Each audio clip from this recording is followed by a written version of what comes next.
Think you've had a rough day?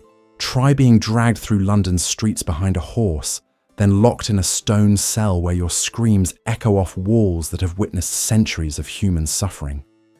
The Tower of London wasn't just a fortress or a royal residence. It was England's most notorious prison, where the most horrific punishments imaginable were considered just another Tuesday. For over 900 years, this fortress on the Thames served as the final destination for those who crossed the Crown. What happened within those walls would make even the most hardened criminal today beg for mercy. The Tower didn't just house prisoners, it broke them, piece by piece, using methods so brutal they'd be considered war crimes by modern standards. Let me paint you a picture of what daily life was actually like for the unfortunate souls who found themselves guests of His Majesty. Forget everything you've seen in movies about noble prisoners living in comfortable chambers. The reality was far more terrifying than any Hollywood director could stomach. The journey to the Tower began with the dreaded water entrance known as Traitor's Gate. Prisoners arrived by boat on the Thames, passing under the stone archway that served as a one-way ticket to hell. The gate earned its name because most who entered were accused of treason, the ultimate crime against the Crown. As boats approached, prisoners could see the severed heads of previous victims mounted on spikes above London Bridge, a friendly reminder of what awaited them. Once inside, prisoners discovered the Tower's twisted hierarchy of suffering. Your treatment depended entirely on three things: your social status, your wealth, and how much the king wanted you to suffer. Wealthy nobles might secure relatively comfortable accommodations in the upper floors of various towers, complete with servants and decent food, if they could afford to bribe their jailers. But for everyone else, the Tower offered accommodations that would make a medieval dungeon look like a luxury resort. The most dreaded destination was the basement level of the White Tower, where prisoners were housed in chambers that hadn't seen sunlight since they were built. These cells were carved directly from stone, with walls so thick that no sound from outside could penetrate. The only light came from flickering torches that guards carried during their rounds, if they bothered to come at all. Many prisoners spent months in complete darkness, listening only to the sound of their own breathing and the occasional scurrying of rats. Water constantly seeped through the stone walls, creating a perpetual dampness that soaked through prisoners' clothes and into their bones. The floors were covered in rotting straw that served as bedding, toilet, and dining room all in one. This straw was changed perhaps once a month if the prisoner was fortunate. Most of the time, inmates lay in their own filth, surrounded by the accumulated waste and vomit of previous occupants. Food in the Tower was a cruel joke played on human survival instincts. Prisoners received one meal per day, if they were lucky. This meal typically consisted of bread so stale it could break teeth, watery gruel made from scraps, and occasionally a piece of meat so rotten that even starving prisoners sometimes couldn't force it down. The bread was often infested with weevils and other insects, but refusing to eat meant certain death from starvation. Drinking water came from the same source used for waste disposal. The Tower's well system was contaminated by centuries of human refuse, creating water that was brown, foul-smelling, and guaranteed to cause severe illness. Prisoners who drank it frequently suffered from dysentery, typhoid, and other waterborne diseases that could kill within days. Those who refused to drink it died of thirst instead. Not much of a choice.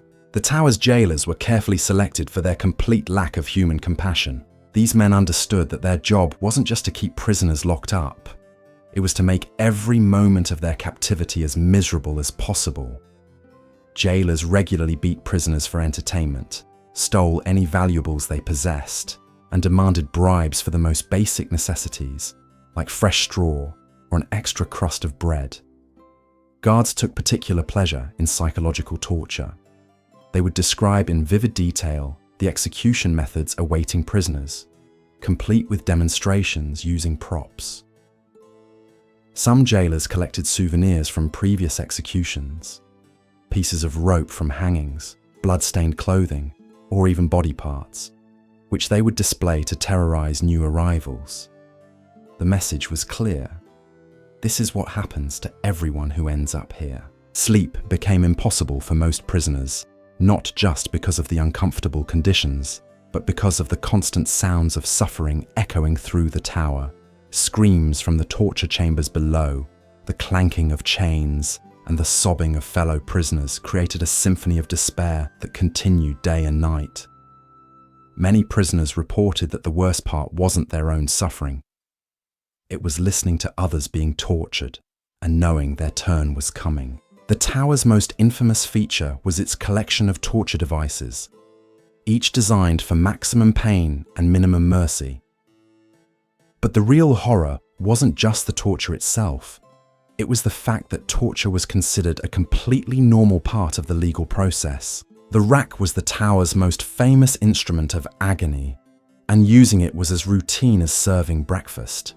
This wooden frame with ropes and pulleys could stretch a human body until joints popped out of their sockets like champagne corks. Prisoners were strapped down while operators slowly turned the mechanism, pulling arms and legs in opposite directions until tendons snapped and bones cracked. The sound was so distinctive that other prisoners could hear it echoing through the stone corridors, counting each turn of the wheel and knowing their fellow inmates were being torn apart limb by limb. What made the rack particularly cruel was its graduated torture. Operators didn't just crank it to maximum immediately. They increased the tension slowly, allowing victims to experience every stage of their body being destroyed. First came the uncomfortable stretching, then the burning pain as muscles strained beyond their limits, followed by the horrific moment when joints began separating. Many prisoners confessed to crimes they never committed just to make the stretching stop. But confessing didn't guarantee the torture would end. The scavenger's daughter was the rack's evil twin, designed to crush rather than stretch. This iron hoop forced prisoners into a crouched position where their knees were pressed against their chest and their head pushed down between their legs. As operators tightened the device, ribs cracked, breathing became impossible, and blood vessels burst from the pressure. Victims often passed out from lack of oxygen, only to be revived and compressed again until their confessions satisfied their torturers. For those who required more specialized treatment, the tower offered the manacles. These weren't ordinary shackles. They were positioned high on dungeon walls, forcing prisoners to hang by their wrists for hours or even days. The weight of their own bodies slowly dislocated shoulders and elbows, while circulation was cut off to their hands. Guards would occasionally lower prisoners just enough to restore blood flow, preventing them from losing consciousness, then hoist them back up to continue the agony. The torture chamber itself was a masterpiece of psychological warfare. Located in the basement of the White Tower, this stone room was specifically designed to amplify screams and create an atmosphere of pure terror. Iron rings were embedded in the walls at various heights, allowing torturers to chain victims in whatever position would cause maximum discomfort.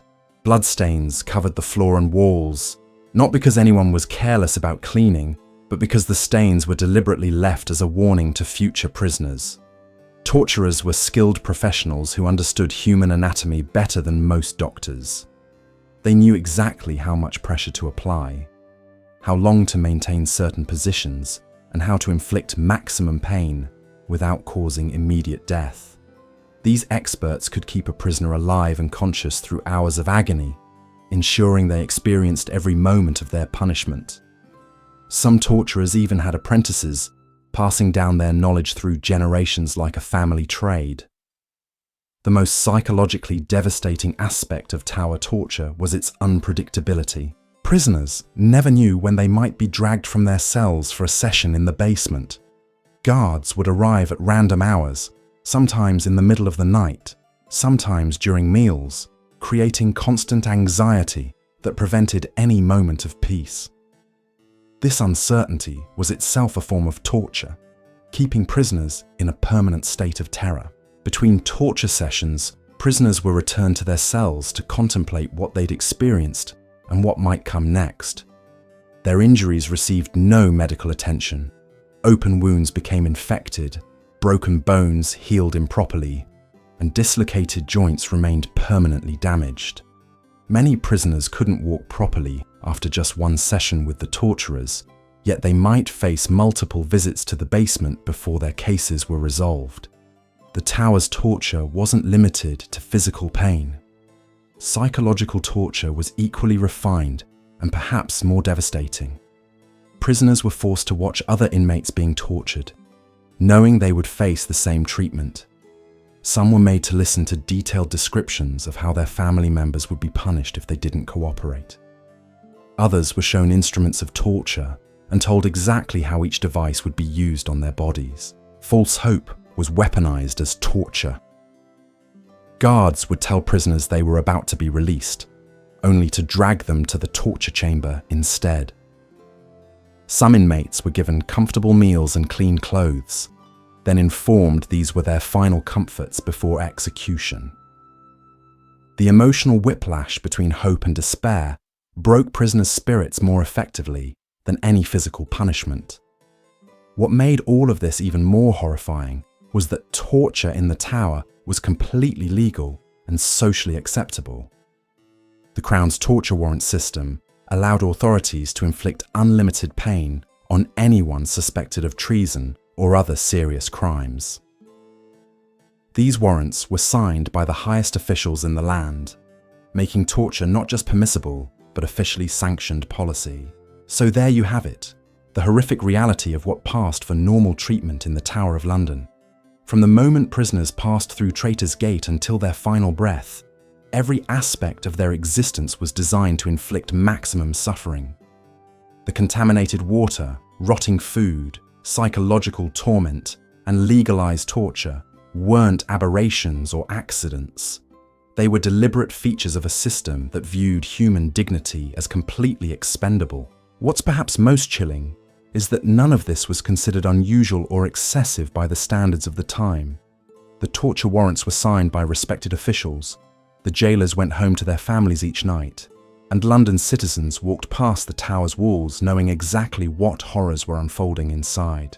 This wasn't the work of a few sadistic individuals. It was an entire society that had normalized brutality as a tool of justice. The Tower of London still stands today, now a popular tourist attraction where visitors take selfies and buy souvenirs. But those ancient stones remember everything, every scream, every broken bone, every moment of despair that echoed through its chambers. The next time you think you're having a bad day, remember the thousands who suffered unimaginable torments within those walls, and be grateful that we live in an age where such treatment would be unthinkable. The Tower's legacy serves as a stark reminder of how far humanity has come, and how important it is that we never go back.